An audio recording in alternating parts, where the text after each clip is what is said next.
Hey YouTube, recently I got first place at my locals tournament with Toy Box Whitewoods. Um, yeah, this deck is really cool and I've been having a lot of fun playing it, so I wanted to bring you all my deck profile for it, especially because, I ended up getting first place. This is a really fun deck. I've been having a lot of fun with it, so yeah, let's just get right into it. So to start, 3 Stellar, 3 LZ, 3 Sylvie. I'll just move these up a little. And the 1 Rusia. Got a nice QCR too. This is, I think, a standard ratio. I think for this version of the deck, you need the most consistency, or as much consistency as you can get. So playing 3 Sylvie, 3 Stellar, and 3 LZ is, I think, really important. And then this is just a good extender that you can search in your combo. But yeah, want to have as much or as many ways of playing as possible. And yeah, so we play those, and then we have 2 of these spell, 2 Tails and 1 Woes.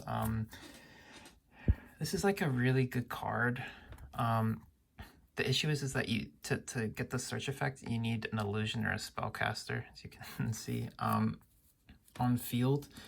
So it doesn't do anything on its own, which is unfortunate.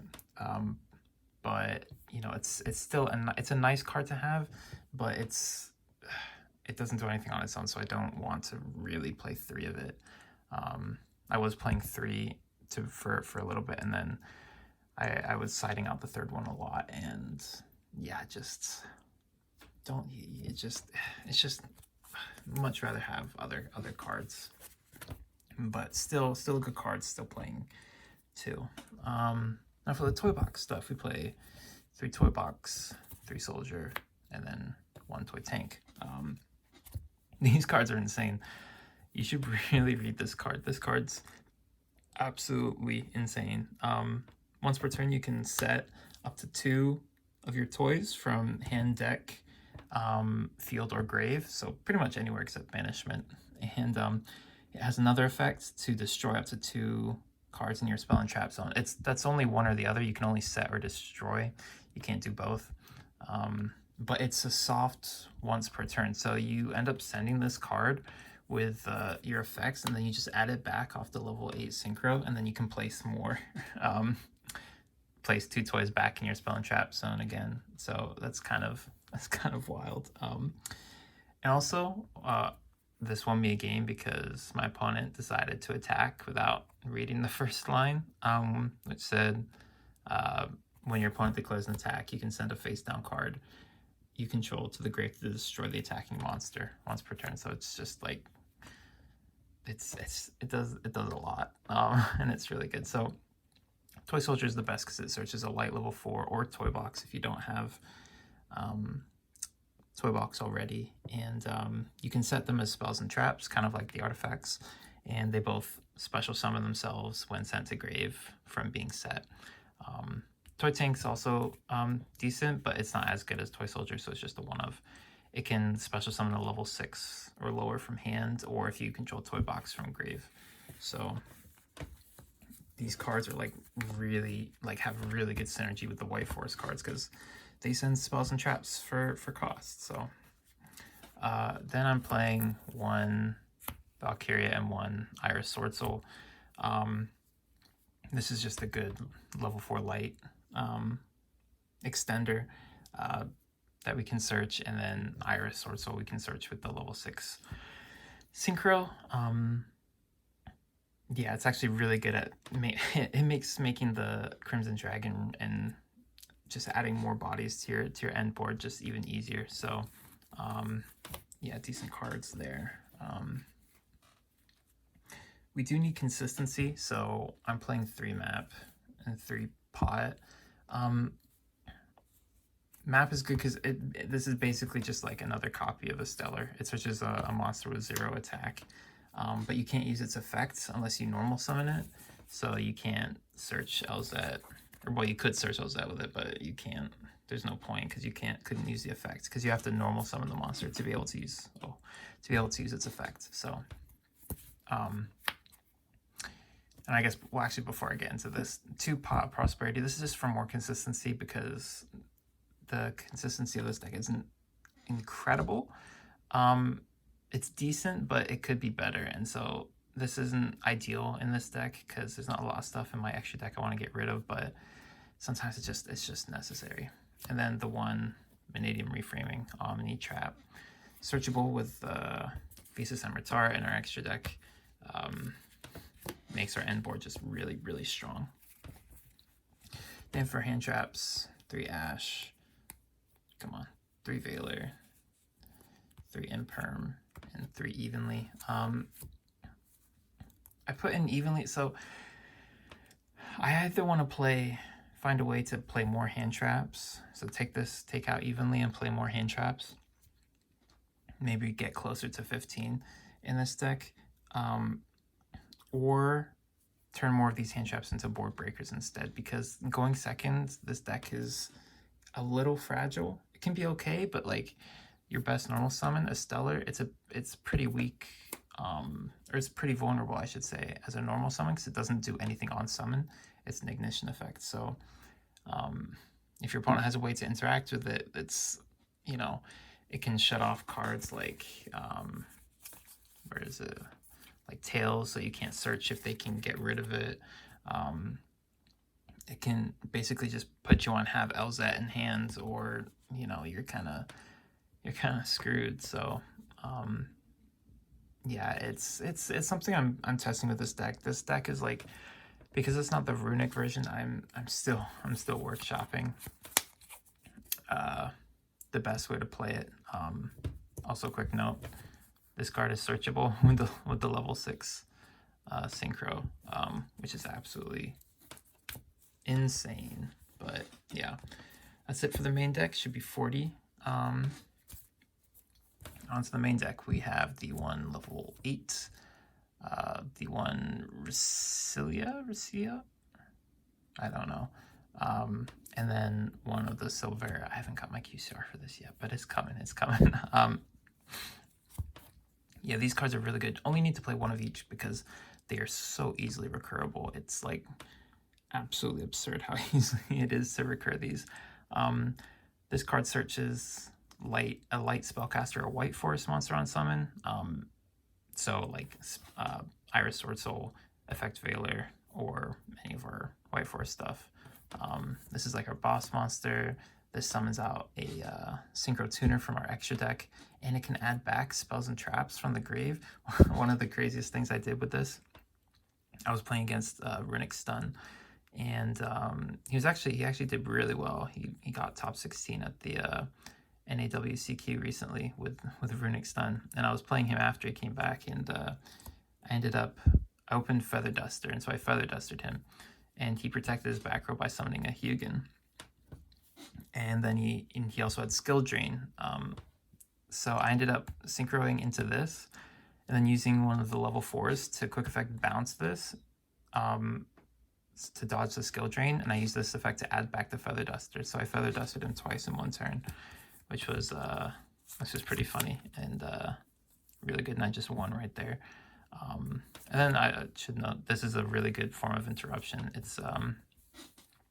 It's basically on special summon, it's a Book of Eclipse for our opponent, and we can summon it with this. We can summon it with Woes, with the Trap.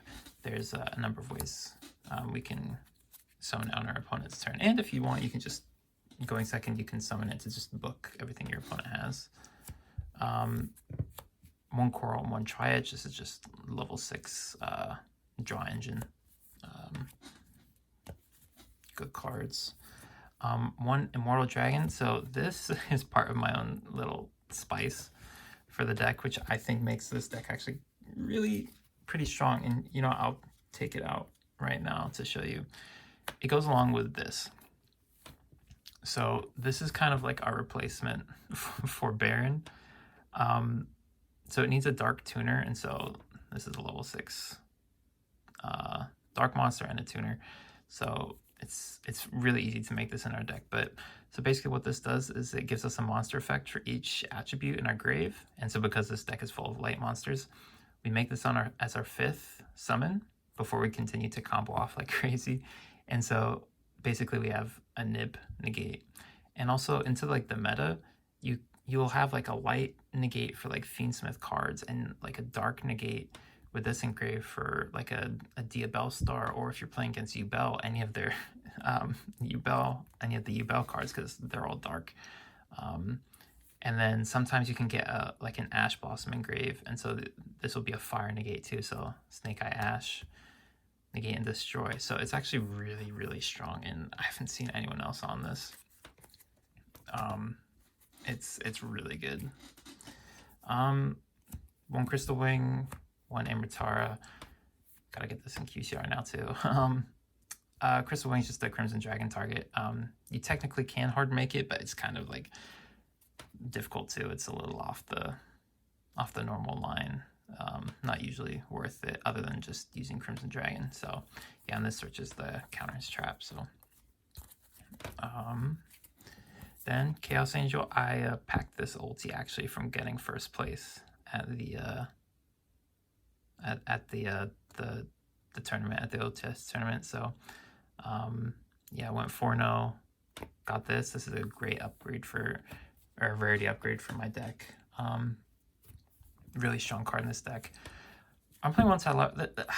I'm gonna probably take this out eventually, but this is a solid card because on our opponent's turn, we can synchro into a level 10, and this on summon pops cards equal to the number of synchro monsters in our grave. So it's pretty much always 3, sometimes 4. Yeah, really strong, really good card at breaking boards. And then 1 Crystal Clearwing, because we need more spell and trap negates, because this deck deals with monsters so easily that I don't want to have to deal with board breakers. So yeah, this is another Crimson Dragon target too. And then obviously Crimson Dragon, not a lot to say about this, just really good. Can easily make it. This is a new card, TCG exclusive. This is basically just a better Formula Synchron. So what we do is we special summon it from our extra deck with our main boss monster, Diabell. And on summon, what it does is it sends a card from our hand or field to the grave to target spell and trap and destroy it. So when our opponent activates like a, what is it, Sangan Kaiman, Tenpai Field spell, or any of the Ubel continuous spells, basically, Runic Fountain, anything that our opponent wants to stay up on the field, we can just chain this, or chain the Diabell, summon this, and just pop it. And then we use this as the synchro, as a quick synchro to go into a level 10. So that's the Satellite Warrior or the Chaos Angel. So yeah, and then last card, I play SP Little Knight because I was also playing against Runic Stun. They didn't have a lot left, and so they just went into a Baguska and just hoped that I didn't have an out for it. But my first thing was just summon this and out it. So really good card at just breaking boards, outing problematic cards. Yeah, I mean, it's SP Little Knight. If you are even slightly familiar with modern Yu-Gi-Oh, you'll know how good a card it is. Then the side deck, this is like, I'm gonna change this up, but I think depending on your locals, these can change. 3 Nib, 3 Droll, and 1 Mag and 1 Druisworm. I want to play more of these. I want to play more of other cards too. Yeah, it's just, these are just really good cards that hit a lot of stuff, especially at my locals. These hit a lot of different things. Play the 1 Feather Duster, of course. Also play 3 Dark Ruler. Just helps us break boards. Like I say, going second's kind of tough in this or in this deck. So yeah, having extra stuff to help with that. And then going first card, let's move out of the way. Deck Lockdown. This card is basically says your opponent can't do anything. Like for Snake Eyes, it can't Snake Eye Ash for anything. They can't Bonfire. They can't Wanted. They can't Original Sinful Spoils. They can't use the Fiendsmith engine. Diabel, or not Diabel, Ubel. They can't use any of their cards to summon from deck or at. Like, it's just so good. Against Tempai, can't summon from the deck off Chandra, can't Kaiman, can't